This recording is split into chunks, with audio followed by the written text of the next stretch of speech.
প্রতিষ্ঠা করার মাধ্যমেই, আল্লাহ রাব্বুল আলামিনের কোরআন প্রতিষ্ঠার মাধ্যমেই কেবল সত্যের উপর অবিচল থাকা সম্ভব, এছাড়া আদৌ সম্ভব নয়।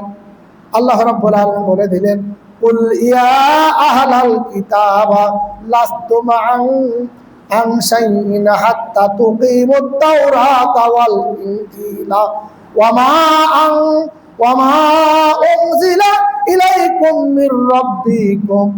আল্লাহ রাব্বুল আলামিন বলে দিলেন, বলো হে আহলে কিতাব, যতক্ষণ পর্যন্ত তোমরা তাওরাত ইনজিল এই জমিনে প্রতিষ্ঠিত করতে না পারবে, তোমাদের প্রতিপালকের পক্ষ থেকে যা নাযিল হয়েছে তাওরাত, ইনজিল, কোরআনুল কারীম, আল্লাহর পক্ষ থেকে যেই বিধান, আয়াত, সংবিধান নাযিল হয়েছে, যতক্ষণ পর্যন্ত এই বিধান কায়েম না করবে, তুকিমু, যতক্ষণ পর্যন্ত তোমরা এই সংবিধান কায়েম না করবে, ততক্ষণ পর্যন্ত কিছুতেই তোমরা তার উপরে প্রতিষ্ঠিত যতক্ষণ পর্যন্ত তোমরা না হবে, ততক্ষণ পর্যন্ত তোমরা মুমিন হিসেবে নিজেকে দাবি করতে পারবে না। বাংলাদেশে কি আল্লাহর কোরআন রাসূলের সুন্নাহ প্রতিষ্ঠিত আছে নাকি? বাংলাদেশে যাকাত বোর্ড আছে, আপনারা জানেন বাংলাদেশে যাকাত বোর্ড আছে। যে আয়াত আল্লাহ রাব্বুল আলামিন যাকাত ফরজ করেছেন, যাকাতের আগেই কিন্তু আল্লাহ রাব্বুল আলামিন বলছেন নামাজ ফরজ। যত জায়গায় আল্লাহ রাব্বুল আলামিন যাকাতের কথা বলেছেন, তত জায়গায় আল্লাহ রাব্বুল আলামিন তার আগে বা পরে নামাজের কথা আল্লাহ রাব্বুল আলামিন উল্লেখ করেছেন। অতএব একটা আয়াতের একটা অংশে যাকাত বোর্ড প্রতিষ্ঠা করেছে, কিন্তু বাংলাদেশে নামাজ কায়েম হয় নাই। হয়েছে? বাংলাদেশে আজ পর্যন্ত যতগুলো দল পাঠিয়ে আসছে, এমন একটা কোনো দল সংসদে কি নামাজের বিল উত্থাপন করেছে? করে নাই। সুতরাং এই কাজটা হলো একমাত্র ইসলামী দলের। আল্লাহ রাব্বুল আলামিন বলছেন, আল্লাযীনা ইম্মাক্কানাহুম ফিল আরদ ওয়া আকামুস সালাত ওয়া আতাউয যাকাত ওয়া আমরু বিল মা'রুফ। আল্লাহ রাব্বুল আলামিন বলছেন, তোমাদের মধ্যে ওই দলের কর্মসূচি হবে 4টা। যেইটা হলো 1 নম্বরে হলো, আল্লাহ রাব্বুল আলামিন বলছেন তাদেরকে আমি ক্ষমতার মসনদে বসাবো। যারা ইসলামী নেতৃবৃন্দ হবে, তাদের ক্ষমতায় বসার পরে 1 নম্বরে 4টা কর্মসূচি তারা বাস্তবায়ন করবে।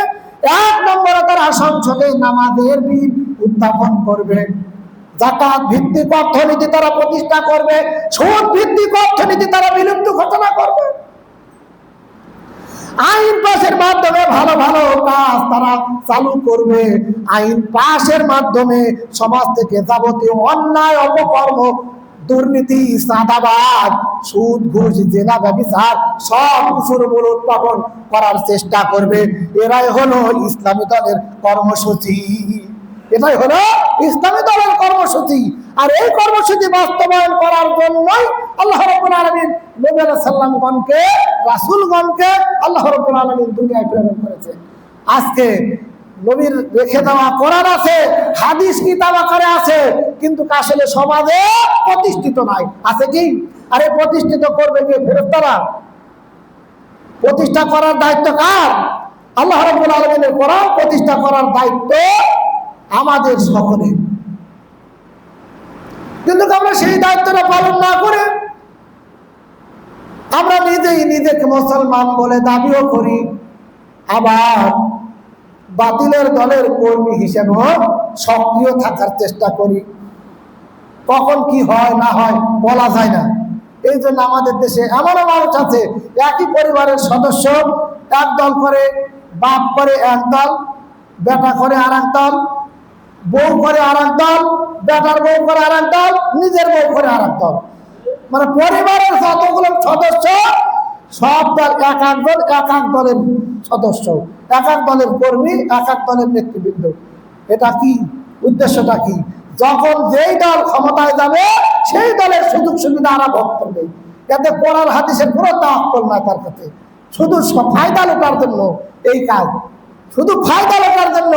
আমাদের সমাজের কিছু ব্যবসায়ী আছে, যখন নির্বাচন আসবে সব দলকে ওরা তখন ডলার হিসাবে কিছু পার্টিসিপেট করে কিছু টাকা হাদিয়া দিবে, হাদিয়া দিয়ে তখন মনে করে সব দলকে দিবে, সব দলের মধ্যে এক দল তো ক্ষমতায় যাবেই নাকি? তখন ওই দলের সাথে তখন বলবে আমরা আপনাদের সাথেই তো আছি, কারণ আপনাকে আমরা মোটা অঙ্কের ডলার হিসেবে টাকা দিয়েছিলাম নির্বাচন করার জন্য। ও কিন্তু সব দলকে দিয়েছে, কারণ কোনো না কোনো এক দল তো যাবেই। এই মার্কা লোক আমাদের সমাজে অসংখ্য আছে, ফায়দা লোটার জন্য। সুতরাং ভাইরা আমার, আল্লাহ রাব্বুল আলামিন বলছেন তোমরা তাগুতকে অস্বীকার করো। তাগুতকে অস্বীকার করার জন্য আল্লাহ রাব্বুল আলামিন, তাগুতকে অস্বীকার করার জন্য আমাদেরকে আল্লাহ রাব্বুল আলামিন নির্দেশ দান করেছেন। তাগুত অনুসারী, তাগুতের যারা অনুসারী তারা জাহান্নামে যাবে। তাগুত কি?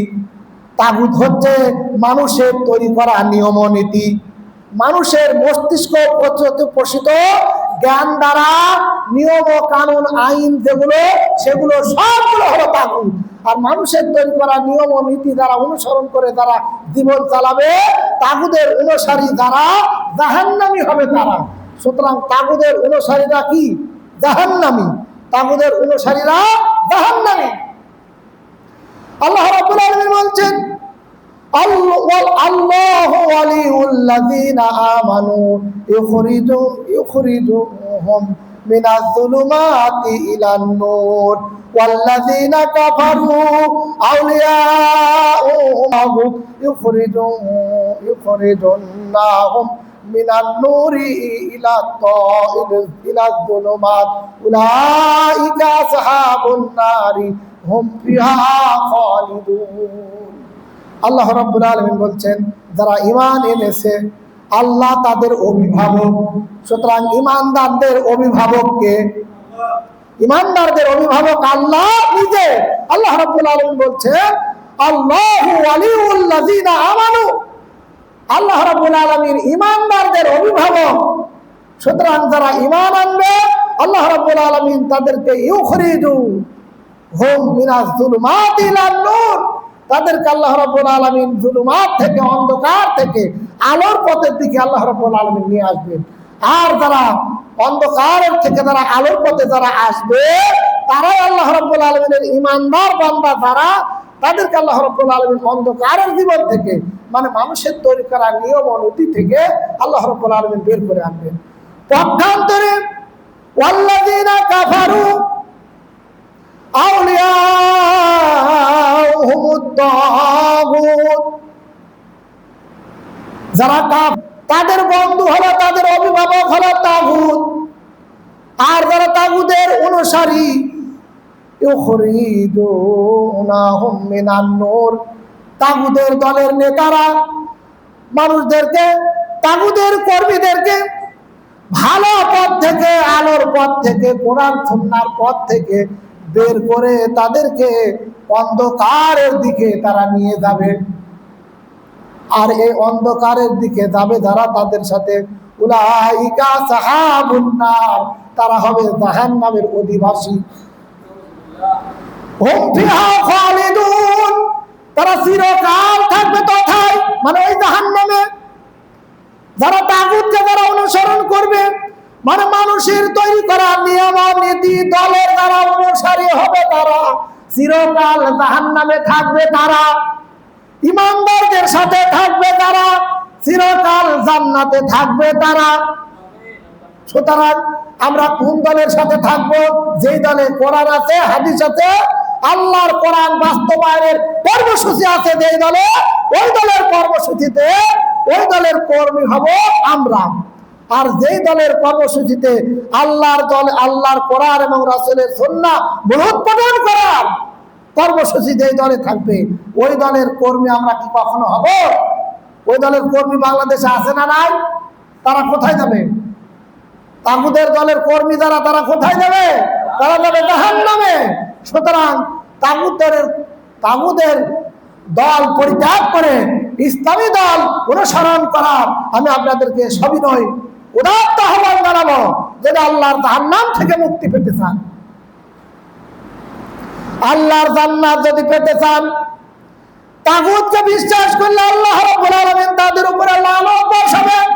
আল্লাহ রাব্বুল আলামিন বলছেন আলম তারা ইলাল্লাযীনা উতু নাসীবাম মিনাল কিতাবা ইউমিনুনা বিল জিবতি ওয়াত তাগুত ওয়া ইয়াকুলুনা লিল্লাযীনা কাফারু হাউলাই আহদা মিনাল্লাযীনা আমানু সাবিলা উলাইকাল্লাযীনা লা'নাহুমুল্লাহ ওয়া মান ইয়ালআনিল্লাহু ফালান তাজিদা লাহু নাসীরা।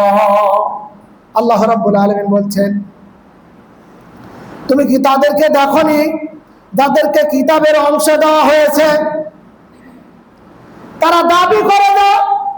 আমাদের দেশের লোকদেরকে যদি বলা হয় আল্লাহর এই কোরআন নাজিল কার পক্ষ থেকে, কোরআন শরীফ কোরআনুল মাজিদ কার পক্ষ থেকে নাজিল হয়েছে? বাংলাদেশের 100% মানুষ যাদেরকে আপনি জিজ্ঞাসা করবেন, সব মানুষ এক বাক্যে বলবে কোরআন নাজিল হয়েছে আল্লাহর পক্ষ থেকে। ঠিক কিনা? শুক্রবারও যে নামাজ আদা করে না, ওকে যদি জিজ্ঞাসা করা হয় কোরআন কার পক্ষ থেকে নাজিল করা হয়েছে, ও কি বলবে? ওই এক বাক্যে বলবে যে কোরআন আল্লাহর পক্ষ থেকে নাজিল হয়েছে। এ কথা বলবে না? এ কথা বলবে। শুক্রবারে যে সালাত আদায় করে না, এমনকি ঈদের সালাতে যে হাজির হয় না, ওকে যদি বলা হয় কোরআনের উপর পা দিয়ে পার হয়ে যাও, যাবে? সাহস করবে? করবে না। যদি শোনে যে কোনো মানুষ কোরআনের উপর পা দিয়েছে, শুক্রবারে সালাত আদায় করে না, ঈদের সালাতেও যায়নি, এমন মানুষও ও তখন উঠে বলবে ও যে কোরআনের উপর পা দিয়েছে ওকে লাগা, ওকে সাহিত্য করতে হবে। এই কথাও সে বলবে। এই মার্কা লোক, বলার লোক আমাদের সমাজে আছে, কিন্তু আল্লাহর কোরআন প্রতিষ্ঠার কথা যখন বলা হবে, ওই মানুষ আবার কোরআনের বিরোধিতা যারা করে তাদের দলের কর্মী, ওই কিন্তু নিজেই কিন্তু সে স্বীকার করে যে কোরআন আল্লাহর পক্ষ থেকে নাজিল হয়েছে। আল্লাহর নবীকে সে মানে নবী হিসাবে। আমরা আল্লাহর নবীকে মানি, যে জায়গায় সুবিধা সে জায়গায়, আর যে জায়গায় আমার মন মতো মনের ফায়দা পূরণ হবে না, সে জায়গায় আমরা আল্লাহর নবীকে অনুসরণ করতে রাজি না। বাংলাদেশের 100% যারা মুসলমান হিসেবে তারা নিজেকে দাবি করে, সালাতে যখন দণ্ডায়মান হয় সকল দলের, আওয়ামী লীগ বলেন, বিএনপি বলেন, জাতীয় পার্টি বলেন, বাংলাদেশের যত দল আছে, এক কথায় সব দলের নেতা এবং কর্মী ইমামের পিছনে যখন সালাতে যায়, তখন ইমাম সাহেব যখন আল্লাহু আকবার বলে রুকুতে যায়, তখন কি আমরা কি দাঁড়িয়ে থাকি নাকি ইমামের সাথে সাথে রুকুতে যাই? এ জায়গায় আমরা ইমামকে অনুসরণ করি। আল্লাহর নবী যখন সালাতে যখন দাঁড়িয়েছেন, আল্লাহু আকবার বলে যখন রুকুতে গেছেন, সাহাবায়ে কেরাম আল্লাহর রাসূলকে অনুসরণ করে রুকুতে গেছেন, আমরাও যাই। কিন্তু আল্লাহ রাসূল সাল্লাল্লাহু আলাইহি সাল্লামের এই ইমামতির ক্ষেত্রে যেমন আমরা ইমামকে অনুসরণ করি, আলেমকে অনুসরণ